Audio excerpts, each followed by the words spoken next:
compliance with Chapter 551 of the Open Meetings Act of the Texas Government Code as amended, I call to order a meeting of the Board of Trustees of the Austin Independent School District for Thursday, September 24th, 2015 at 10:03 a.m.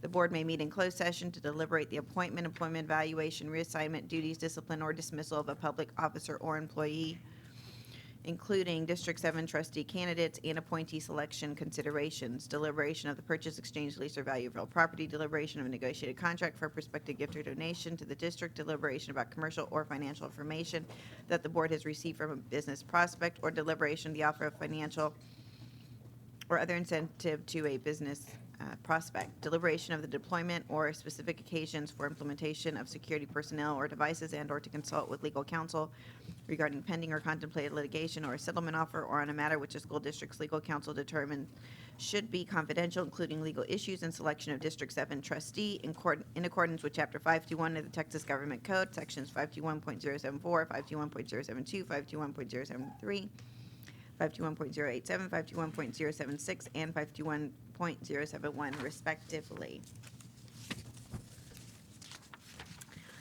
We will now move to approval of the agenda. Is there a motion to approve the agenda?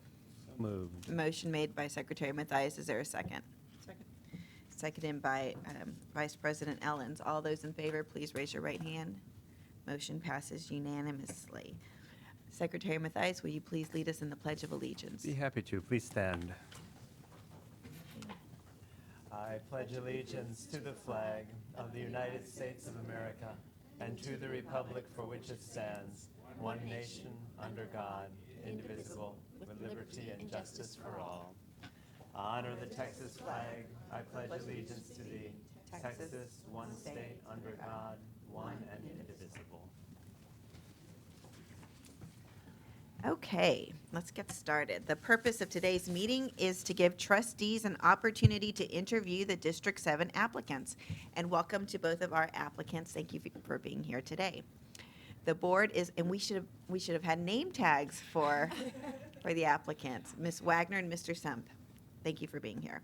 The board is scheduled to appoint an applicant on Monday, September 28th, 2015. The appointee will be sworn in between September 28th and October 5th. The appointee will be part of the October 5th board dialogue meeting.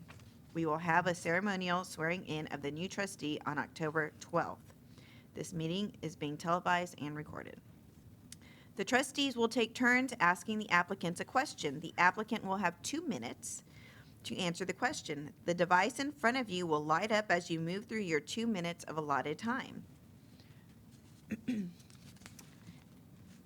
When the light turns yellow, you have 30 seconds left. When the buzzer sounds, please quickly sum up your comments.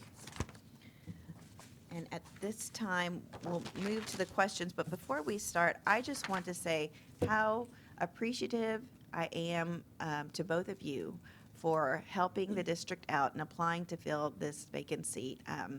I know it's been a whirlwind of activity, and I know it hasn't been easy, and there's been a lot asked of both of you. And I know I can speak for the whole board when I say how much I appreciate that you both stepped up and answered our call. And I'll speak for myself because, of course, the trustees don't get to speak to each other about this yet when I say I think you are both very qualified applicants, and I think our district and District 7 would be very lucky to have either one of you in this spot. So now moving to the questions. I want to clarify that these questions were selected by each trustee. And so any assumptions made in a question may or may not reflect the opinion of the board. I apologize if that sounds too lawyerly, but I'll start with the first one. For Mr. Sump, why do you want to be the District 7 trustee?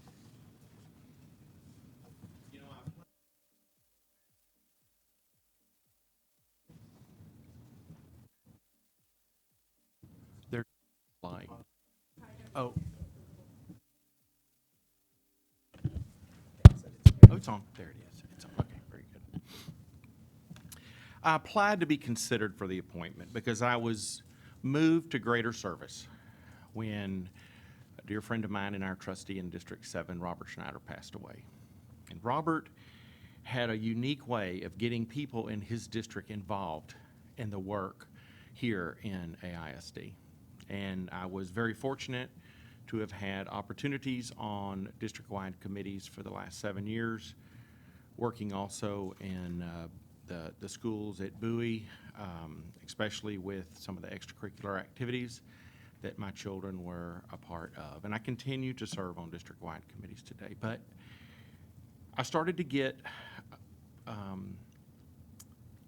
folks from District 7 that were asking, Dale, are you interested in trying to fill this vacancy? Because we think after serving with you or working with you or knowing you all these years, you have a good grasp on what's going on in District 7, and you have the tools to take care of the business for the next 14 months for District 7. Because this is an appointment, and it's for a period of time. My wife and I are very fortunate that we've had children in AISD, and they were in there for the last 18 years. They attended and they graduated and gone on to school, and now 2 of them are employed and one's a senior at A&M. But the thing is, AISD did a tremendous job in educating my children. And I look to see that continue, and I also look to see that other children, just like mine, continue to get that same opportunity to have excellence in education that I know that my family enjoyed. And that's what piqued my interest, especially after my family agreed I can put this kind of time in to be able to do the job. Thank you.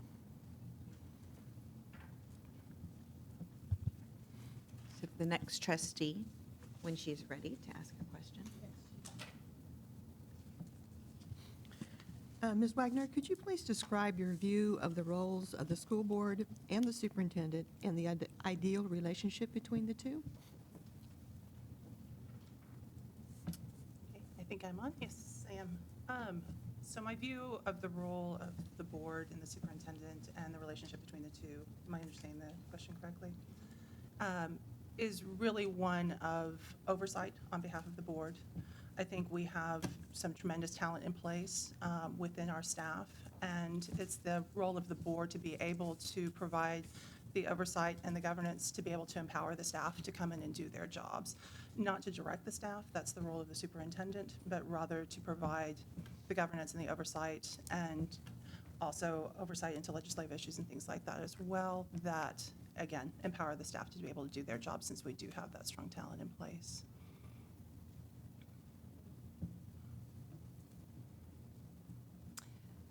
All right, this next question is for you, Mr. Sump. Could you please share with us an example when you went above and beyond the call of duty and worked with others to get something done? And this is kind of a tough thing, but when I started my time as president of the Bowie Band Booster Association, y'all might recall that summer of 2011, we experienced the death of Bruce Dinkins, who was a beloved educator here in Austin. He passed away during the summer while he was attending a conference. There were factors that had to be considered as to how we were going to take care of these students in the upcoming year. So my trustee, along with the district personnel in fine arts, along with Stephen Kane at Bowie and myself, along with the directors, all had to try to make some decisions about what to do in a very short period of time. And I'm glad to say that we really would have had a kink in things if it wouldn't have been for the fact that Stephen Kane and others in the district made calls to another district to make sure that we could keep our employee that we think was going to take over the band. And that did happen. She currently is the band director at Bowie and is doing a fantastic job. But I want to say everybody worked together. That was a sad time. It was a tough time for our students, but we knew continuity was what was important. And the district made sure that happened, and it had to move mountains in some cases to get that done.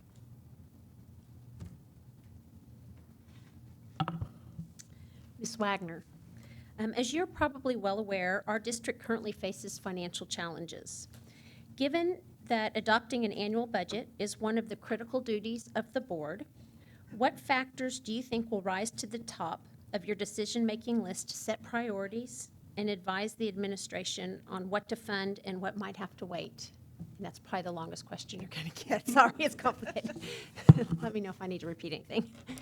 Sure, and I think watching the board go through the budget exercises, particularly the ones you've been going through lately about having to prioritize what stays on the table it's not a fun or an easy challenge, and particularly with the extraordinary stressors that we're facing right now surrounding recapture and state funding. To my mind, right now, we have to focus on strong priorities and making sure that we are really putting all of our energy in place to find whatever savings we can in whatever little pockets, no matter how small they can be, so that we can fund those priorities. I've been really pleased to hear most members of the board coming to the table saying that they feel like equitable pay for our staff and our teachers is particularly important right now, that we are no longer going to be able to function as a competitive district and provide the strong educational opportunities to our children if we're not able to retain strong staff. And we also have to be realistic about the financial impact of losing staff and having to recruit new staff year over year in that process as well. I think continuing to focus on making sure that we are spending our money in the right places to ensure that we have equitable outcomes across the district, that we are being very smart about the types of programs we are implementing and making sure that we are measuring everything that we are doing so that we have the metrics to rely on, whether it's qualitative, quantitative, or evidence-based, to make sure that we are getting the best return on every investment that we're placing in the district.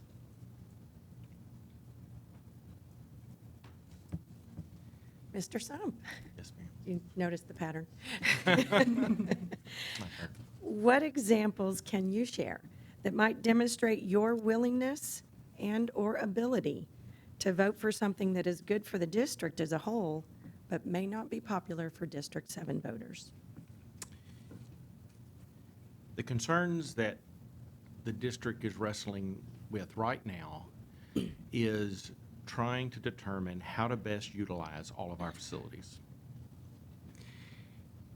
And I can say that decisions that are going to need to be made in the next 14 months are maybe not going to be popular decisions in some parts of the district, but they're going to be decisions that need to be made for the district as a whole. That being said, there are a lot of discussions that I think I would want to hold, because I haven't been at this time privileged with those to understand exactly all the nuances of decisions that need to be made. We're talking about overcrowded schools. We're talking about schools that are underutilized. We could be talking about boundary changes.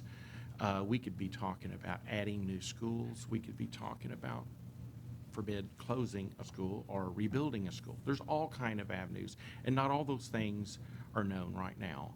But I think there's a whole host of ideas, and know that when we come in here and we pledge that we're going to support the entire district, those are where the decisions need to be made. But there also needs to be education to our district to make sure they understand, and we come together and we have those meetings and we see how, when we make a decision, we go forward with the front and we're making the best decision for the district and could be the best decision for District 7 at the same time.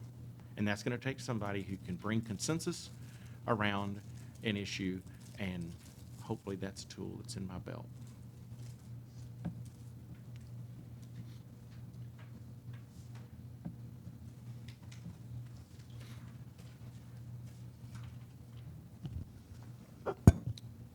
Ms. Wagner, one of the principles of our district is equitable access to educational opportunity. What are some of the key equity issues in District 7, and what are some of the issues you see for the district as a whole? And I think this is one of the biggest and most important questions that the board is faced with right now. We are living in a city that has, of all metro areas in the country, the most economically segregated populace. It's important to recognize that and to be able to target that head on. I've been really pleased to see that the board has established a committee around that issue, because to my mind, we're in a place where I don't feel like we can no longer react. We have to be proactive in making sure that we're identifying where those gaps are, what's causing them and what specific methodologies we need to put in place to address those head on, whether it's through language acquisition, through addressing college readiness, through cultural knowledge. All of those things factor in. I think it's important to identify that. We see that district-wide. We do have a wide variety of schools within District 7. I think we tend to focus and think of District 7 as a more affluent district often, but we have schools 3 elementary schools in District 7 that are Title I. So it's important to recognize that there are unique challenges at each of those schools, but even if you stop to take out the economic disadvantage piece out of it in many of our District 7 schools, you still have issues that we need to focus on around the areas of social and emotional learning, areas where we're preparing our kids to be able to thrive and recognizing that they may bring unique challenges to the table as well. We have a large special education population throughout the district, and that's also an area that we need to be focused on and making sure that we're addressing those needs in our programming and in our reach within the district as well. This question is for Mr. Sump. Our district enrollment has decreased for the 3rd year in a row. What future enrollment trends do you foresee for our district and for District 7? And what, if anything, do you believe we might do about this as a district? The district has seen a tremendous loss in total student population. I believe we're at about 83.5 now. The expectation from all the experts is that we'll see a continue in the decline. We have a lot of tremendous factors that play into this.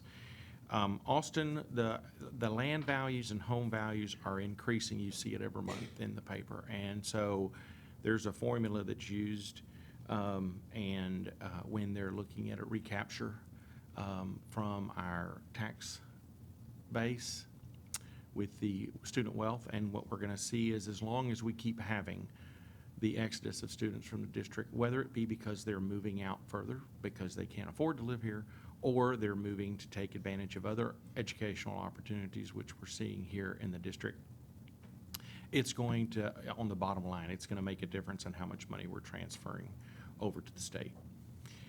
So the expectation for District 7 is that it's going to grow. The expectation of District 6 is that it's going to grow. And it is a phenomena that when you look at it in and of itself, decisions have to be made.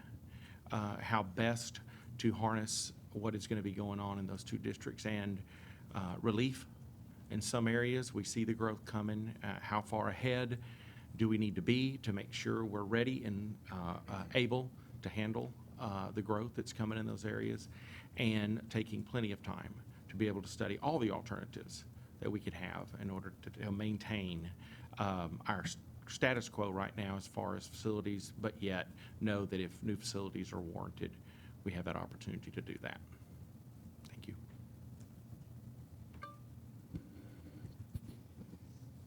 Ms. Wagner, what are the educational outputs that matter most to you, and how will you be accountable for them as a school board member?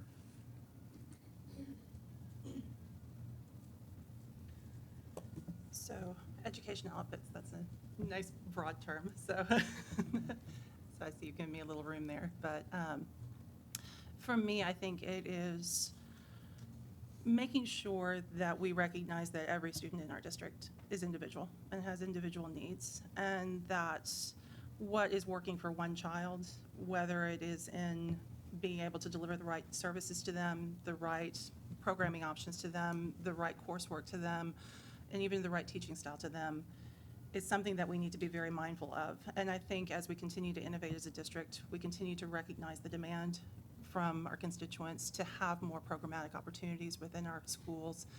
I think it's important for a trustee to be able to come to the table and be able to champion those efforts, to be able to be a strong encourager for that innovation within the staff of the district, and to make sure that the community is aware of those options. Because I think in a large part, many times the trustees have the opportunity to be the most direct touch with the community by being out and being present and spending time, whether it's in a small group situation or a larger presentation, to be able to talk to the community directly and make them aware, because right now we have so many options on the table, particularly I think we saw through the Advanced Academic Survey for South Austin, that many folks just aren't aware of, that are really, really tremendous things that could really do a lot to offer satisfy those unique needs in many kids.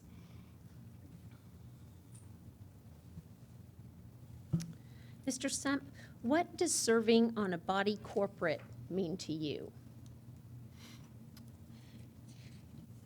When you come together as a board and you have many different personalities and ideas going into the work you do, in the end, you come away with hopefully a singular voice in the way things are handled.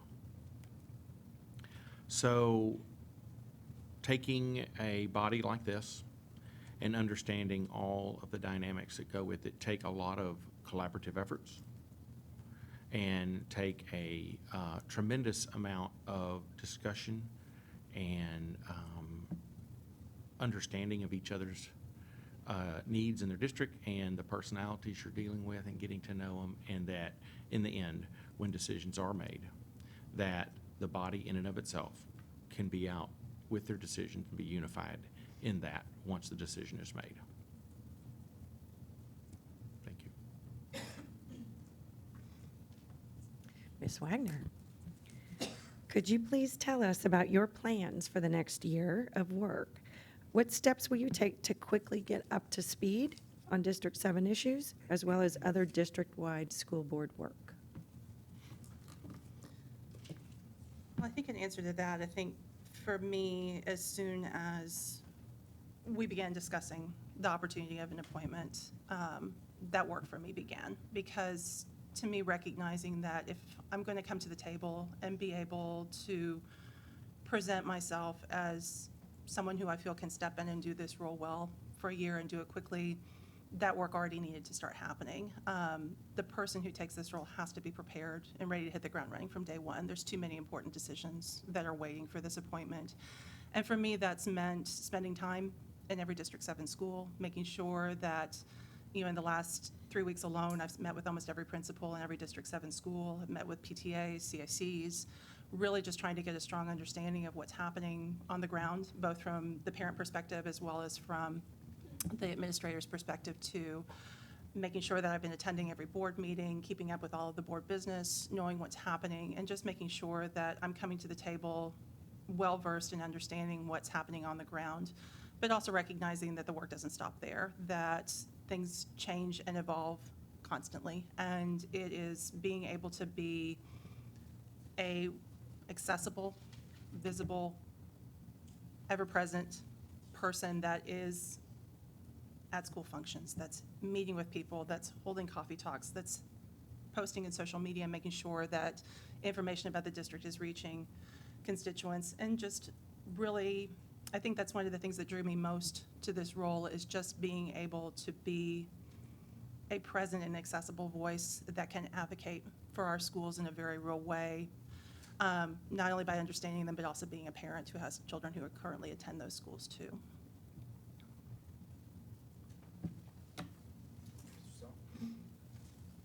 What are the areas of greatest satisfaction for constituents of District 7?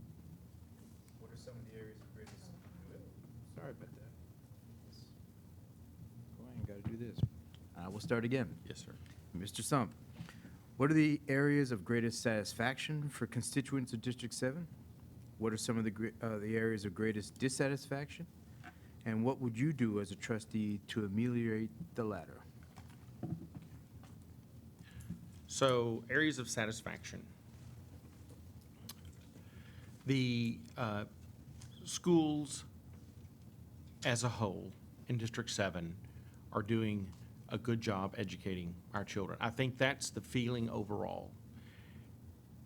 As a dissatisfaction, I would say that more opportunities are something that District 7 really wants in the way of specialized programs, possibly opportunities for maybe closer magnet schools, academies, those kind of things.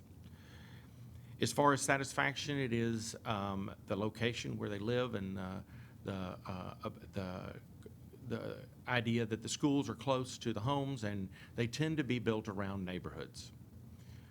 The dissatisfaction is that there are sometimes problems with transportation and roads that need to be completed or built so that what might be within a 2-mile radius of somebody's home be a much quicker path if we could work with our local authorities to try to get that done. The satisfaction in District 7 is that there is such a wide array of extracurricular activities for our child to participate in. And we have a wonderful facility that our facilities actually throughout the district that our children are able to use for those extracurricular activities. The dissatisfaction is that when you have a school the size of Bowie and you try to put together people in a team for extracurricular activities, it limits opportunities because there's so many people trying for so many few spots. The satisfaction is that they feel like, I think, this board has an opportunity to make a difference. That's it. It's a good way to stop right there.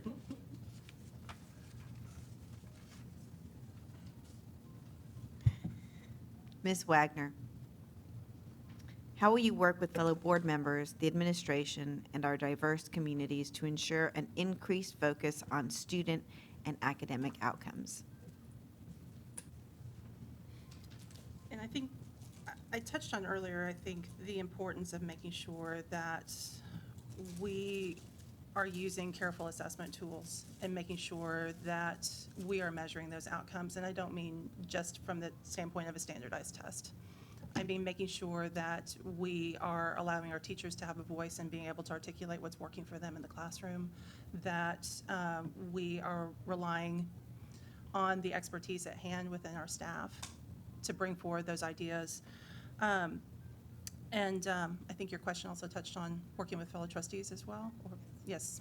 And so I think it's important to realize, as we start to touch on the body corporate, that every person at this table is responsible for every one of the 82,000 plus kids in the district. That it's not a District X versus District Y equation, that it is coming together in greater service to making sure that those opportunities are available for every child within the district, and making sure that if it means empowering or spending time in another district to make sure that those opportunities come to the table and that you truly understand what's going on, that is what's required in the job, to my mind. Mr. Sump, could you please share with us your understanding of the community school model and what your opinion is of that model? The fact is, AISD uses that model in the schools that we have, the comprehensive nature of the schools that we have mostly throughout the district, and that it is my experience, personally as a parent, that that model has served our students well. I will say that one of the flagstones of our district is the fact that we are increasing our rate of graduation. I think it was a 2% increase from 13 to 14. The district is doing good things. We have a strategic plan that we just approved, and I'm looking forward to seeing the outcomes from that, because I think that that's another model that's going to make a difference in the way our comprehensive school system is working. Thank you. Ms. Wagner, could you please describe a situation where you had to solve a difficult problem and what you did in that situation? I was waiting for one of these kinds of questions. I think probably the thing that comes to mind is I served on a board of directors for a nonprofit. And when I joined that board, got to know the organization, they were kind of at a turning point in terms of they had come through sort of the infancy of the organization, established a constituent base, and were serving a large group of kids in the community. But we started to realize that the foundational leadership and of the organization wasn't the right leadership to carry the organization forward for the future, that we were missing some business management skills, our finances were in disrepair. There were a lot of things that were standing in the way of the organization being able to grow and serve more kids, and also ensuring the long-term health of the organization. But when you approach something like that in a situation where you have a very invested community around that organization, a lot of invested volunteers, trying to implement a change like that while still instilling the confidence that the good things about the organization are going to be preserved was something that required a really careful approach in being able to take that forward. We really had to think carefully about making sure that we strongly prioritized what needed to be preserved in the organization, and making sure that we were really careful in how we messaged that back to the community, and making sure that we engaged the community in the right places so that they were able to weigh in as well and still feel invested in moving forward with the changes that we made. And the great outcome of that is that we did carry it forward. We placed a new executive director, and the organization is thriving today and serving even more kids and adding more programs every year. So.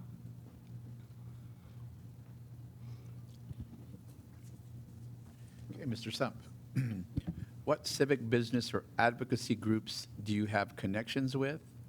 And what is it about their agendas that appeal to you?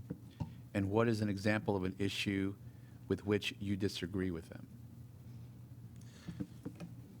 Currently, I am not engaged in any civic groups.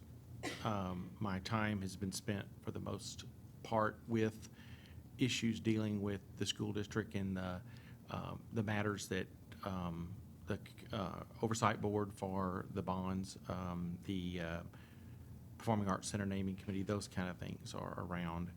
So I haven't spent a lot of time out in the civic area, but do know that I've had opportunities to present to the legislature as I go and advocate for the Texas Society of Certified Public Accountants when they come in town. We have those opportunities. I'm able to take my state employee hat off and put on a hat for that advocacy group. But I don't, at this time, have any civic groups that I'm sitting here saying I have anything that I'm disagreeing or agreeing with, because I'm just not engaged with them right now. A question from Ms. Wagner. Conversation continues in District 7 about the possibility of building a new high school in Southwest Austin to relieve short-term overcrowding. Could you please share with us your knowledge of the demographics of District 7 and what variables you believe should be taken into consideration when discussing such matters as the building of new schools to relieve short-term overcrowding of present schools? Excellent and very topical question. One of the biggest questions I think is on the minds of District 7 residents, so I think it's important to get it out, because I think one of the things that has been missing at the table for quite some time have really been the facts and the data that support this discussion. We've been relying on a lot of issues around hearsay and perceptions and rumors and things like that, so I think it's important to bring the numbers to the table. What we're looking at right now for Bowie High School, which is the only high school in District 7, is an over-enrollment of 460 students. But I think it's also important, I know your question very specifically asked about the demographics of District 7, but I don't think that we can accurately answer that question without looking at the demographics across all of South Austin. Because the reality for Bowie is that much of the overcrowding there is a result of transfers into the school as well. We're receiving over 400 transfers into that school right now. So when you start to look at an over-enrollment of 460 kids and over 400 transfers coming in, that to my mind starts to speak of a greater issue that we have to explore, and that starts to look at an issue of what's happening in schools like Eastside Memorial, like Travis, like Crockett, where kids are transferring out of those schools into Aikens and into Bowie, and making sure that we're understanding what's causing those kids to leave those schools and why those schools are not destinations for those kids. Because I think until we can really solve that issue, we're going to continue to see an east to west migration pattern. And that's not something, to my mind, that building a new school is a silver bullet for. As far as the bond that's still on the table from 2008, I think that we have had discussions for so many years now that it has started to break down trust in the community in terms of the board's ability to act on that bond, and that's something I think we have to address head-on.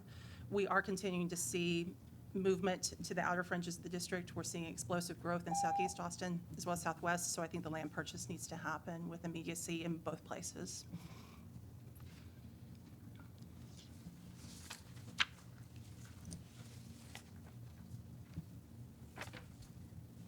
Okay, Ms. Wagner again. Oh, We're halfway through. You might recognize this question. Why do you want to be the District 7 trustee? oh, I see. Okay. We just have did the flip-flop. Okay.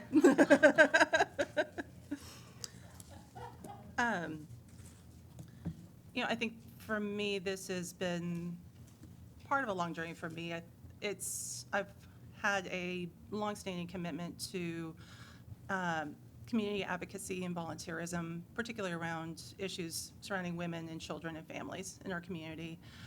When my own children started school in the district, I became increasingly involved in AISD issues, both from the campus level to the district level as well, serving on PTA boards at my kids' schools, ACPTA, vertical team, boundary advisory committee, up close program. All of those things started to kind of bring into focus to me the opportunities available at the table to have a very direct impact in outcomes for kids, seeing those bodies starting to come together as a cohesive whole. To me, I think public education, I think I'm glad that was one of the questions on your questionnaire, is something that I think is so intrinsic to our democracy and to the backbone of what's important for us as Americans. And that's not something I say lightly. It's something that I very critically believe, and I feel that public education is the government institution that has the opportunity to make the most positive and direct impact on people's lives. We see the value of education and the impact that that has in outcomes for children as they move forward through life, and being able to compete and have opportunities and a seat at the table to be able to compete in life by having strong educational opportunities. It's something I feel so strongly committed to, and feeling like I'm able to bring the body of experience that I've developed over the years to this opportunity is something that I would very much like to pay forward to the community and be able to bring that forward in service of being able to provide that to the community.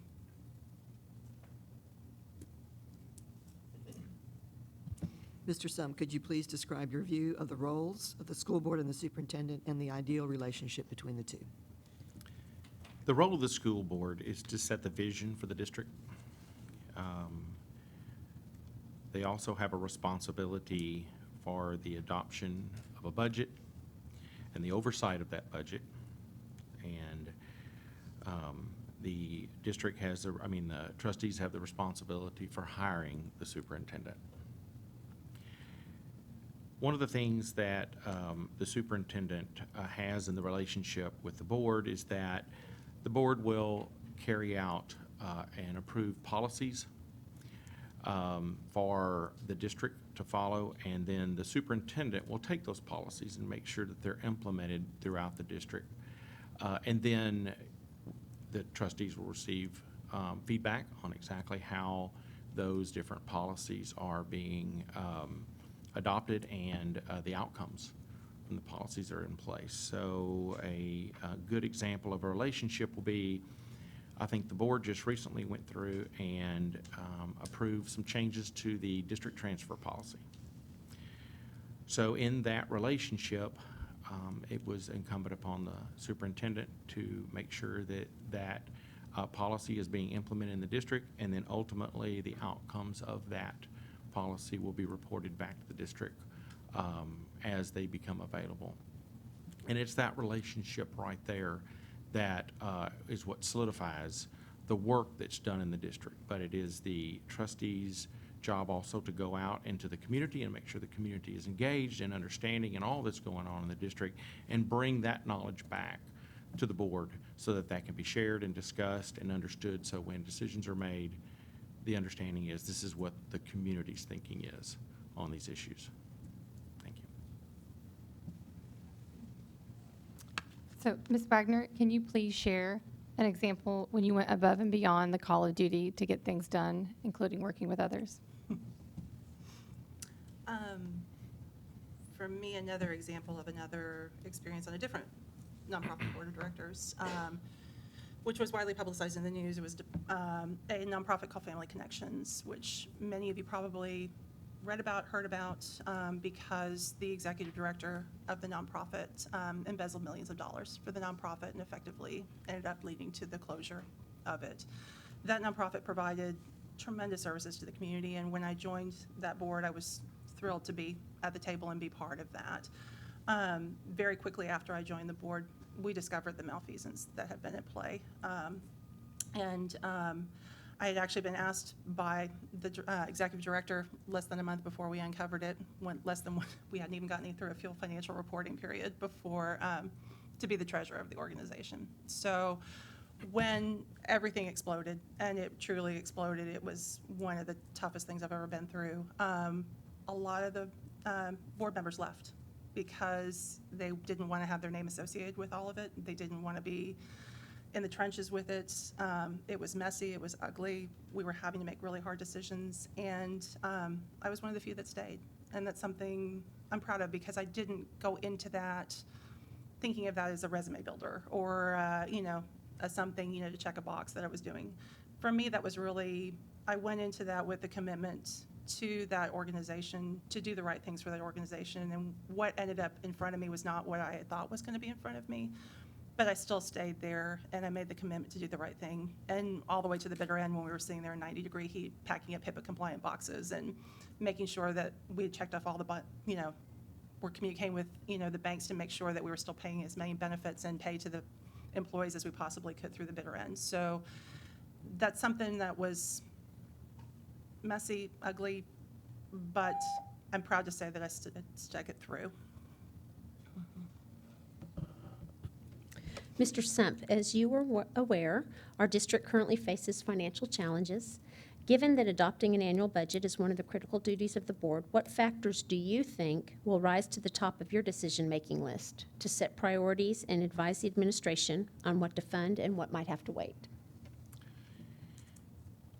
The one thing that we can't ignore is we can't ignore the fact that we're seeing an ever-increasing difference in the performance gap of our students. Resources are going to be needed, and all of that is going to be something that the budget is we're going to have to find it in the budget to support it. Because a student that doesn't have all the resources necessary to do the best they can in their education, and we promise them in our mission, we promise them an excellent education, so that to me rises to the top and first. How do we make sure that all the resources that this budget can bring to bear are being put on that effort? And they take a lot of different nuances. It can be from getting students from here to there. It can be from getting teachers that are ones that are the best and the brightest to go help those students in that regard, or if it takes other programs to do it. The next thing we're going to have to look at, I would venture to say, is the pay for teachers. I'm proud that this district has taken a close look at it, and I believe 2 years ago there was a 2% increase, 3% the year before, and I think we did it again this year. We're trying. I think the district as a whole recognizes how important our educators are, but there's other opportunities that we need to look for in the budget to make sure that not just the compensation is fair, but the benefits are fair, and we're providing the professional education opportunities that our teachers need and desire to make sure that we can attract and retain the most qualified teachers here in our district. Ms. Wagner, what examples can you share that might demonstrate your willingness and your ability to vote for something that is good for the district as a whole, but may not be popular among District 7 voters? I think I've probably touched on this earlier too, and feeling that for me, I think I understand from watching enough board business take place, serving on enough nonprofit boards to know that many times there is privileged information behind the scenes, additional discussions, additional factors that, that the public may not be aware of.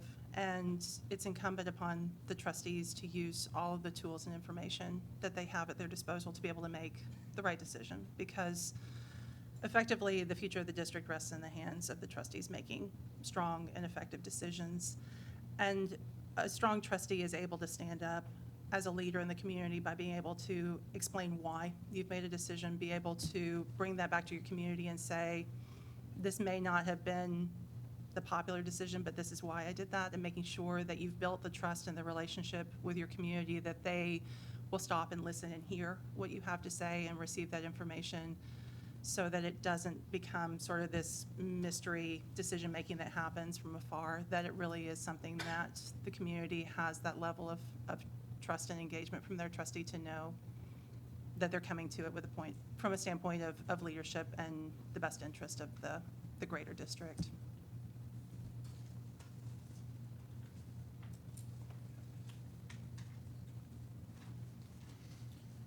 Mr. Sump, one of the principles of our district is equitable access to educational opportunity.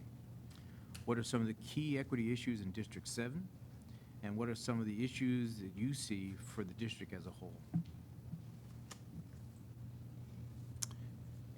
The equitable issues in District 7 rise in facilities that are overcrowded, and the need for relief in the areas. In order for a teacher to properly conduct their class, they need to make sure that they're able to control how many people, how many kids, how many students they have in the class. And when you have too many in one classroom, it's just a disturbing situation from the beginning. And I think we have some of those things going on in the district, where too many students in a classroom, certainly too many students trying to use one facility. We do also have some schools that are under-enrolled. We have some that need additional support and help.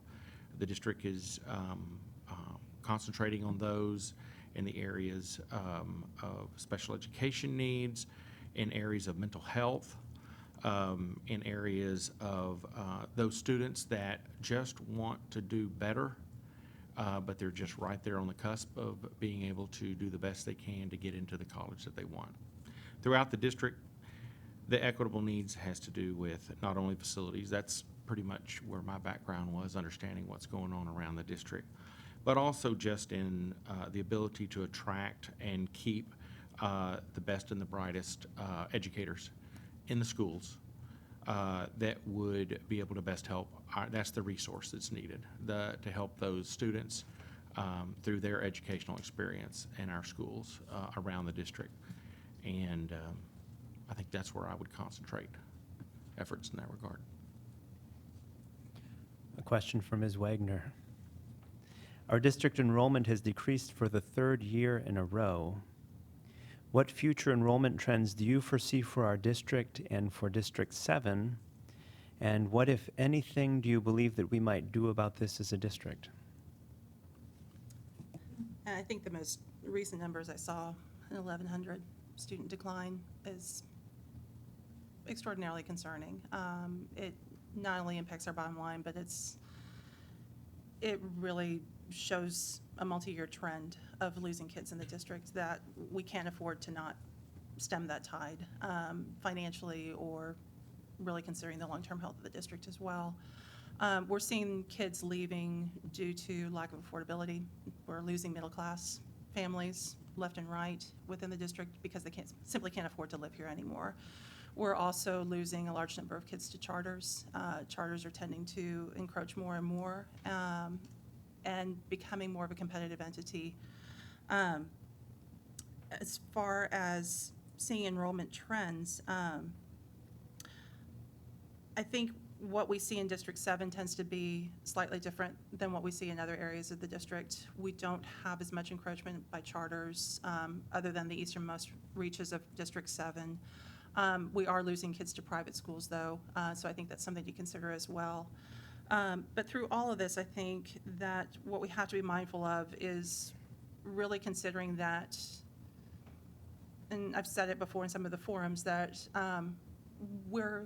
the district is here for the business of educating children, but it's still a business, and it has to be run like a business. And we have to come to the table competitive and ready to understand what our competition looks like, what tactics they're taking in recruiting kids, and making sure that we're meeting those challenges head-on, that we are making sure that we understand how to effectively communicate. I'm glad to see the additional emphasis placed on marketing and communication efforts, but those need to be very focused and targeted. And speaking from my own background of years in working in marketing communications, those also have to be effectively measured. We cannot enter into just haphazard efforts in that area.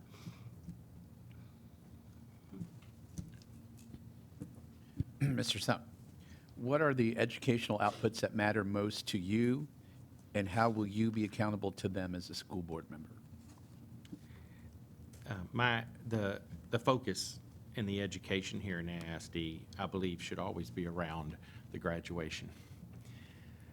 The fact that we are seeing recently increases in our graduation rates is telling me that the focus and the emphasis that the board has had on these outcomes is working.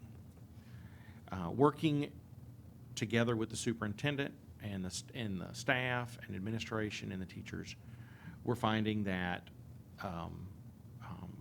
our ability to get students into our schools, through our schools, graduated and on to either college or a successful professional career, are what the goal is, the mission of AISD is. So that would be an output.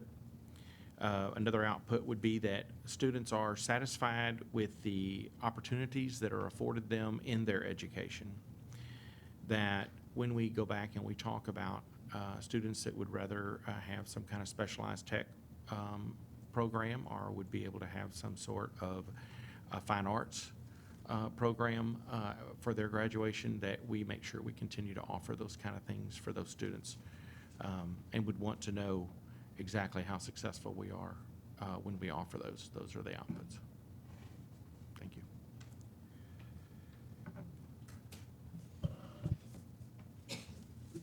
Ms. Wagner, what does serving on a body corporate mean to you? And apologies, I may be a little repetitive since I think I squeezed some of this question into one of my earlier answers, but for me, and I guess to reiterate again, serving on a body corporate means that you do not serve specifically and only in the interest of your district, that you bring to the body advocacy and information and strong background knowledge of your district to be able to inform the conversation, but that you work together as a unified voice and representation of the entire district. And I think that is critical in keeping in mind how the board moves forward in terms of working together as a single voice in consensus building, and making sure that we identify that it's not an us versus them conversation, that it is a single all of us conversation. And I think one of the things I talk about a lot in conversations, particularly when we start talking about whether we've got a Southwest or a Southeast high school, is we're two sides of the same coin. What happens in one region has direct impact to what happens in the other region. The pain points that we may feel in Southwest Austin very much could be resolved by addressing issues in Southeast Austin and vice versa. So there's a lot that I think we need to come together and really examine and make sure that continued vantage point of looking at a single one body board is very, very important in bringing those conversations.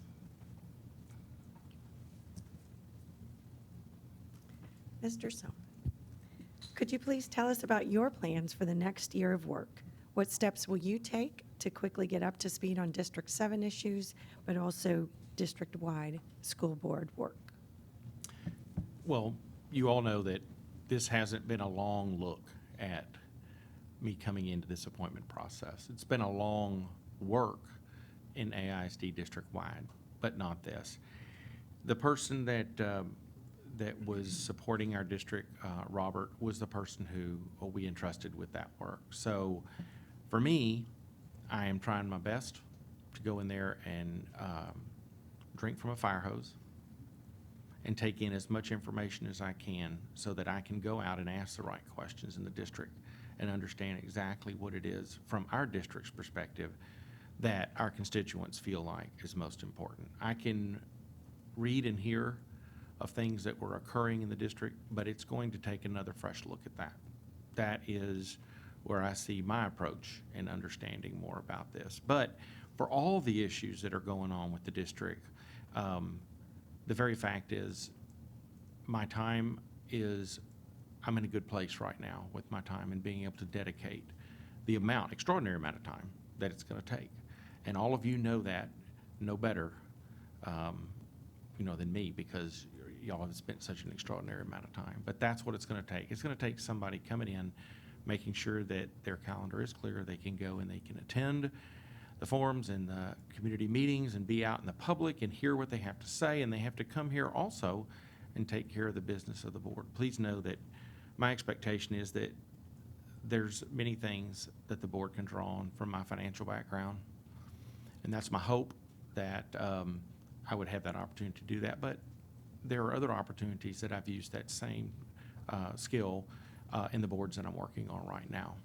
So I think that's pretty much where I'd focus my efforts for the district. Thank you.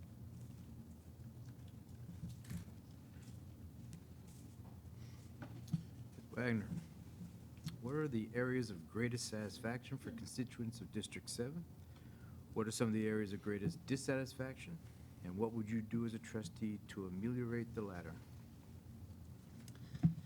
I think when thinking about this question a little bit, I don't think I have ever talked to a parent or set foot in a school where, particularly in District 7, where there was not a great level of comfort with the teachers and the administrators in the schools. I think we're doing a lot right at the campus level, and I think the people who are having that direct impact with our kids every day are to be applauded, because we continue to see people moving into Southwest Austin specifically for that experience in the schools and the performance from those schools. And that, I think, is a strong testament to the campus level there.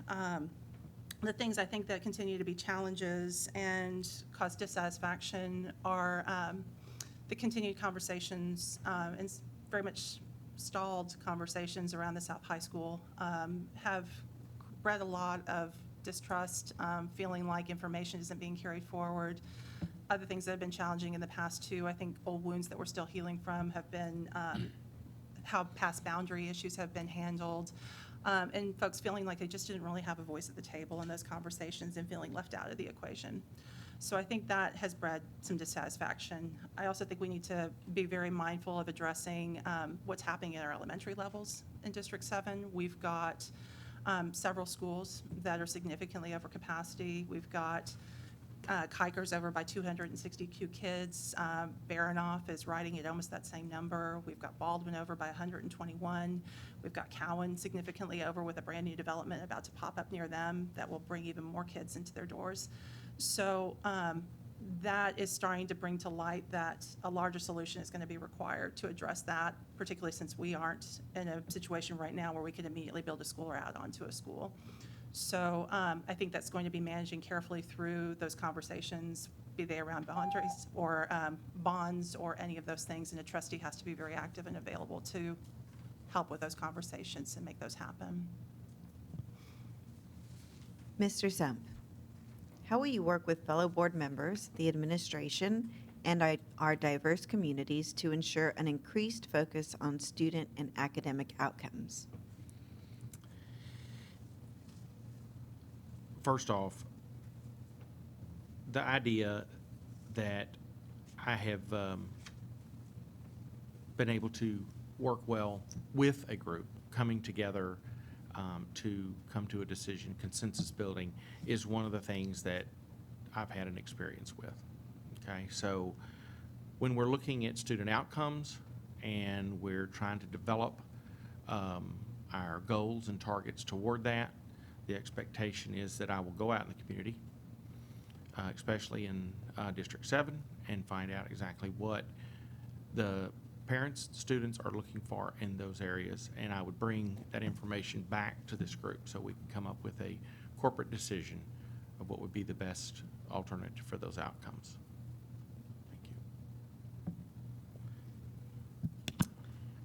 Thank you. Excuse me, Ms. Wagner, could you please share with us your understanding of the community school model and what your opinion is of that model? My understanding of the community school model is that it brings forward a model where we are looking at truly integrating the voices of and wants of parents, educators, and administrators within a school to very much build a community-structured and community-emphasized model with a great deal of emphasis around addressing the needs of the whole child and building wraparound services into those models. I think that is highly effective, particularly as we're talking about schools where we have much more vulnerable populations of children who are dealing with significant challenges, whether they be economic and they need access and information around additional services, whether they be language acquisition and we need to address those needs head on, whether they be cultural sensitivities, any of the issues that we're dealing with that are really breeding a lot of the inequity that we're seeing within our district. And so I think the community schools model is something that I'm very much in favor of. I think we've seen successes, be it Reagan, Webb, other places. I'm thrilled to see that Lanier is going to be part of that soon. I think it's been a good model to really start to address how we take care of our kids and make sure that they are at their desk every morning prepared and ready to learn to the best of their ability by being able to address all of the other factors and issues that may be happening in their lives. Mr. Stump, could you please describe a situation where you had to solve a difficult problem and what you did in that situation? One of the opportunities I've had with service for AISD is with the Performing Arts Center Task Force. And when we were coming together trying to figure out exactly what kind of a facility that we may put forward as an idea to build for the district, there was a lot of discourse about exactly what we were building and the size of it and what all arts are going to be served by that. And then we had a budget that we had to work inside of. So one of the things that was of greatest discussion, I think, in debate was the size of the facility itself, the main hall. Because I think there was a thought that a facility like this can be used for other purposes. We had comments around it's all a budgetary issue, but let's put in there something like 2,500 seats. Let's put in 2,000. And what we finally did is come together in an agreement after much discussion that we're looking at a facility that would support all types of fine arts programs. That's where we came to the 1,200 seat idea. But it took several meetings and going through, and groups that said they wanted to hold graduations in there. They wanted to hold other events that may not necessarily make that the best facility for fine arts. When you have a small group, small troupe that wants to have a production on that stage, it's different than when you have a large band or a graduation that you want to bring several thousand people in for an event. So we actually did come to an agreement. We listened to the district, the experts here, and came up with and resolved by vote 1,200 seats in that, and then ended up having a wonderful facility. Thank you. Ms. Wagner, what civic, business, or advocacy groups do you have connections with? And what is it specifically about their agenda that appeals to you? And what is an example of an issue with which you disagree with them?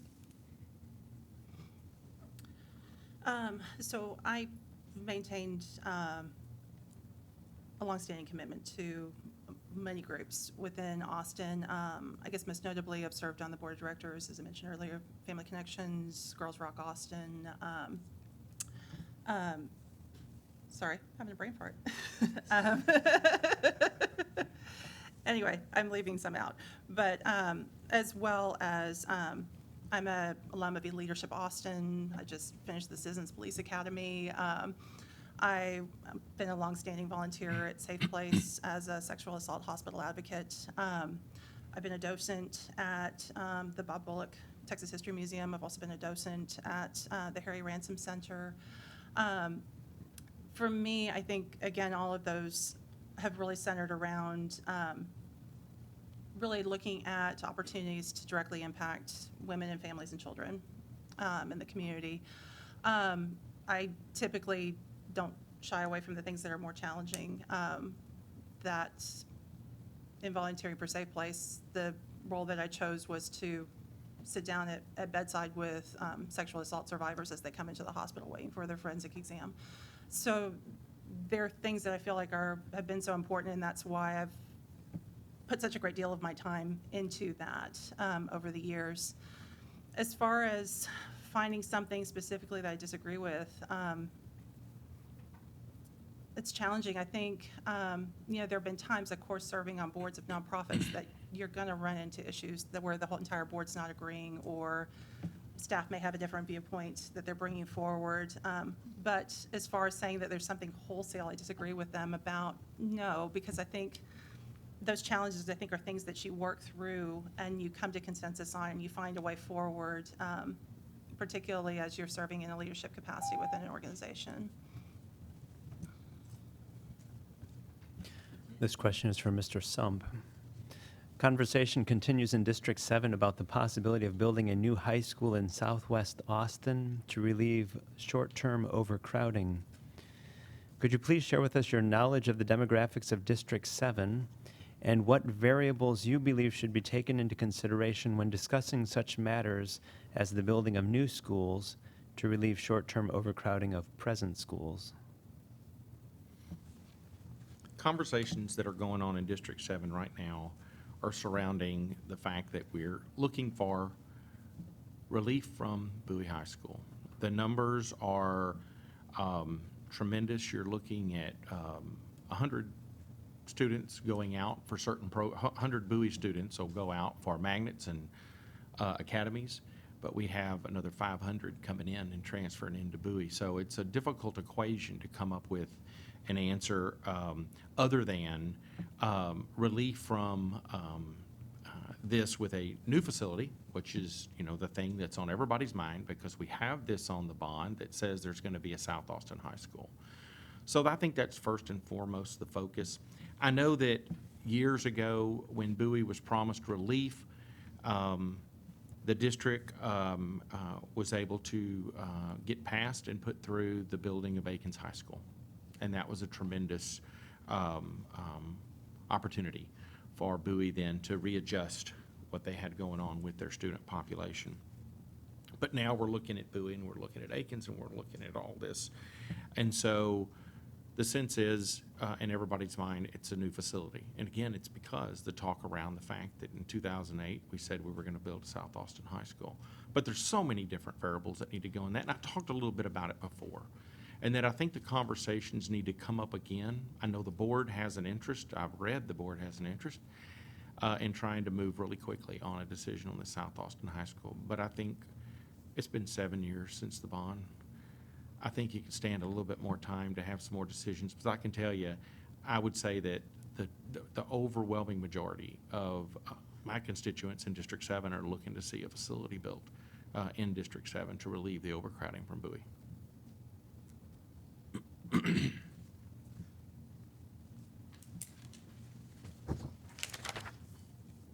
Congratulations. That concludes our questions. Now we're going to ask them in Spanish. Oh, no. Dual language. So thank you again. This is it. You've made it through 3 forums and an interview from trustees. And thanks to our applicants, thanks to our board, thanks to our staff, thanks to Ms. Hopkins. Yes. I know there was a strong desire we all heard from the community to move fast on this, and I think we have succeeded in prioritizing this issue, but not being too rushed. And so I know that there have been lots of efforts and long hours put into making this happen. So our final gathering on this item will be Monday, the 28th, where we will be voting on who will fill the District 7 seat. So thank you, and at this point, I will entertain a motion to adjourn. So moved. Motion made by Secretary Matthias. Is there a second? Seconded by Vice President Ellens. All those in favor, please raise your right hand. We are adjourned. Thank you.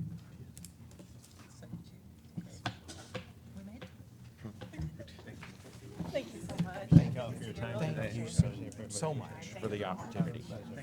Thank you.